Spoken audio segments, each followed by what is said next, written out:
Old people are just young people with stories. Mr. Haroun was 60. Not ancient, but old enough to feel the weight of years pressing down on his shoulders like wet sand. His knees ached. His back creaked. But it wasn't his body that felt broken, it was his spirit. He lived alone in a small, dusty house at the end of Al Noor Street. The neighbors called him the Quiet One. Children whispered stories about him. He never smiles. He hates people. He talks to his plants. None of it was entirely false. Haroun had once been a teacher. A good one. The kind who stayed after class to help struggling students. Who brought extra sandwiches for the ones who came hungry. But life had a way of eroding goodness. His wife had passed away. His only son had moved abroad and stopped calling. Friends faded. Time grew sharp. So Haroun stopped trying. He stopped waving at neighbors. Stopped answering the door. Stopped believing people were worth the trouble.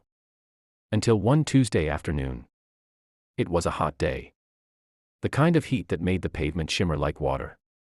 Haroun was walking back from the pharmacy. His cane tapping rhythmically against the ground. His bag was heavy. His breath shallow. And then, he stumbled. The world tilted. His cane slipped. The bag fell. Pills scattered across the sidewalk like marbles. He cursed under his breath, trying to bend down, but his knees refused. That's when he heard it. "Let me help you, mister." A small voice. Gentle. Unafraid. Haroun looked up and saw a boy, maybe 8 or 9. Wearing a red backpack and a crooked smile. The boy knelt, gathering the pills carefully. Placing them back in the bag. Brushing dust off the blister packs. "You okay?" the boy asked. Haroun blinked. No one had asked him that in years.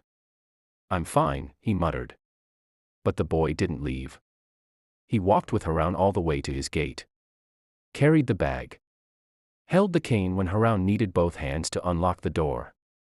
And then, just before leaving, the boy said, "You should smile more. You have kind eyes." Haroun didn't sleep that night. He kept replaying the moment. The boy's voice. His kindness. The way he didn't flinch or hesitate. The way he saw Haroun, not as a burden, but as a person. The next morning, Haroun did something he hadn't done in years. He opened his curtains.